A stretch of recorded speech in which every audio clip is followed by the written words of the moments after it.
Please আপনারা আমার স্বামীর সাথে এরকম ব্যবহার করবেন না। আর তাছাড়া তারা অনেক স্বপ্ন আমাকে বিসিএস ক্যাডার বানাবে। কি তুই তোর বউকে বিসিএস ক্যাডার বানাবি? এটা বাস্তব জীবন, কোনো ফিল্ম না যে দারোয়ানের বউ বিসিএস ক্যাডার হবে। ছেঁড়া কাঁথায় সে লাখ টাকার স্বপ্ন দেখা বাদ দে। ম্যাডাম আসসালামু আলাইকুম। ওয়ালাইকুম আসসালাম।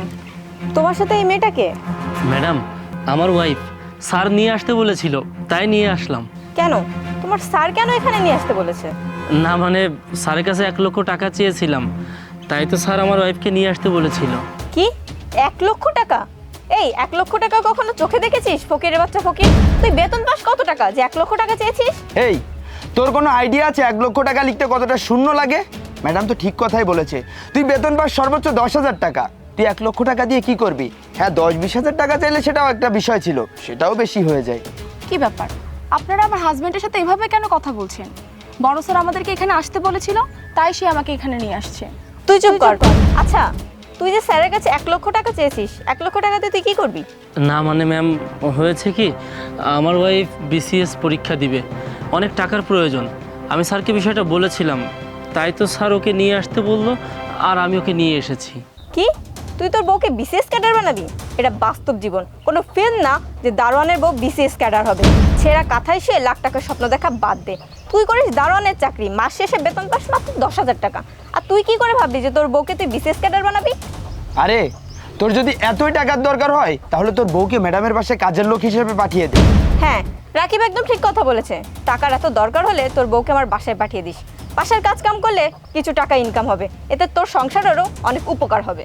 প্লিজ ম্যাম এভাবে বলবেন না, টাকাগুলো তো আমি এমনি এমনি নিচ্ছি না, আমি তো এখানে একটা স্যালারি পাই, মাস শেষে সেখান থেকে কিছু কিছু করে দিয়ে স্যারের টাকাটা আমি পরিশোধ করে দিব। নাটক করিস তাই না? বেতন পাস মাত্র 10,000 টাকা, সেখান থেকে আবার মাসে মাসে টাকা কেটে রাখবো? এসব ধান্দা বাদ দিয়ে ভালোভাবে কাজ কর। এই ম্যাডাম তো একদম ঠিক কথাই বলেছে, তুই বেতন পাস সামান্য 10,000 টাকা, এটা দিয়ে তুই তোর সংসার চালাতে হিমশিম খাস। শোন, এসব বিসিএস ক্যাডার বানানোর ভূত মাথা থেকে ঝেড়ে ফেল। প্লিজ আপনারা আমার স্বামীর সাথে এরকম ব্যবহার করবেন না। আর তাছাড়া তারা অনেক স্বপ্ন আমাকে বিসিএস ক্যাডার বানাবে। আর বড় স্যার যেহেতু টাকা দিবে, সেখানে আপনাদের এত সমস্যা কোথায়? মুখে মুখে কথা আমার একদম পছন্দ না।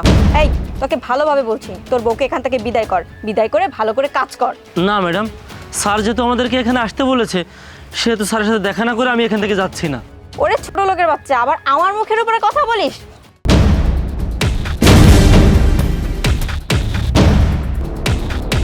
কি ব্যাপার মিথিলা, তুমি আলামিনকে এভাবে ফেলে দিলে কেন? কি হলো, চুপ করে আছো কেন? কথা বলো। আলামিন তুমি বলো তো কি হয়েছে? স্যার আমি বলছি কি হয়েছে। আপনি কে? স্যার আমার ওয়াইফ জুলি। ও আচ্ছা, হ্যাঁ বলুন তো কি হয়েছে? আরে তেমন কিছু না, আমার সাথে বিয়াদবি করেছে তাই। কি আলামিন তোমার সাথে বিয়াদবি করেছে? না না, এটা আমি বিশ্বাস করি না। আলামিন কি হয়েছে বলো তো? স্যার আমি তো আমার বিষয়টা আপনাকে বলেছিলাম, আপনি আমাকে 1 লক্ষ টাকা দিতে চেয়েছিলেন, বলেছিলেন আমার স্ত্রীকে নিয়ে আসার জন্য, আমি ওকে নিয়ে এসেছি। হঠাৎ ম্যানেজার স্যার আর ম্যাডাম এসে আমার কাছে জিজ্ঞাসা করলো উনিকে, আমি সব কিছু বললাম, তারা আমার সাথে খুব বাজে ব্যবহার করেছে স্যার। রাকিব সাহেব, মিথিলা, আলামিন সব কি বলছে? না মানে স্যার। কি হলো মিথিলা, চুপ করে আছো কেন বলো? হ্যাঁ যা করেছে একদম ঠিক করেছি। ওর মতো একটা দারোয়ান কিনা ওর বউকে বিশেষ ক্যাডার বানাতে চায়। স্বপ্ন দেখা ভালো, কিন্তু ছেঁড়া কাঁথায় শুয়ে লাখ টাকা স্বপ্ন দেখা কখনোই ভালো না। চুপ করো, আর একটা কথা তুমি বলবে না। আরে আমি আলামিনকে বলেছিলাম তার ওয়াইফকে নিয়ে এখানে আসতে, তাই আলামিন তার ওয়াইফকে নিয়ে এখানে এসেছে, না হলে সে এখানে কখনোই আসতো না। আর তুমি কিনা তাদেরকে জানা তাই বলে অপমান করেছো কেন?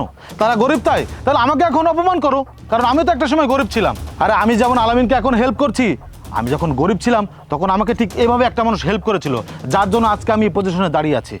একটা কথা মনে রেখো, মানুষকে কখনো ছোট করে দেখতে নেই, কারণ কাকে কখন কোন প্রয়োজনে লেগে যাবে সেটা কেউ জানে না।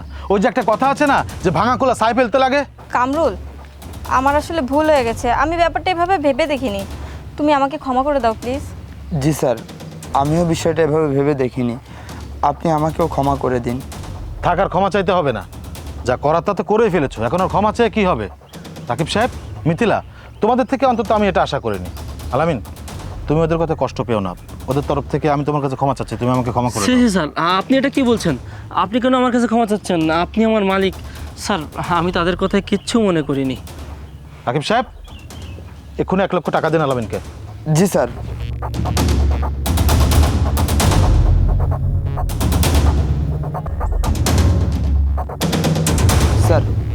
স্যার।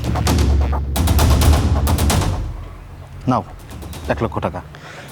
স্যার আপনাকে ধন্যবাদ। স্যার আপনি খুব মহান। স্যার আজকে যদি আপনি আমার পাশে না দাঁড়াতেন তাহলে আমার ইচ্ছাটা ইচ্ছাই থেকে যেত, আমার স্বপ্নটা কোনোদিনও পূরণ হতো না। স্যার আমি আপনার জন্য আল্লাহর কাছে দোয়া করি, আল্লাহ যেন সবসময় আপনাকে ভালো রাখে। থাক, এত কিছু বলতে হবে না। তোমার অদম ইচ্ছাশক্তি আর বউয়ের প্রতি ভালোবাসা আমাকে মুগ্ধ করেছে। যাই হোক, যাও টাকাটা নিয়ে তোমার বউকে বিসিএসের জন্য প্রস্তুতি করাও। আর হ্যাঁ, ভালো রেজাল্ট করতে হবে, মানে বিসিএস ক্যাডার হতে হবে কিন্তু। স্যার দোয়া করবেন আমি যেন আপনাদের সকলের মুখ উজ্জ্বল করতে পারি। ইনশাল্লাহ। এই চলো।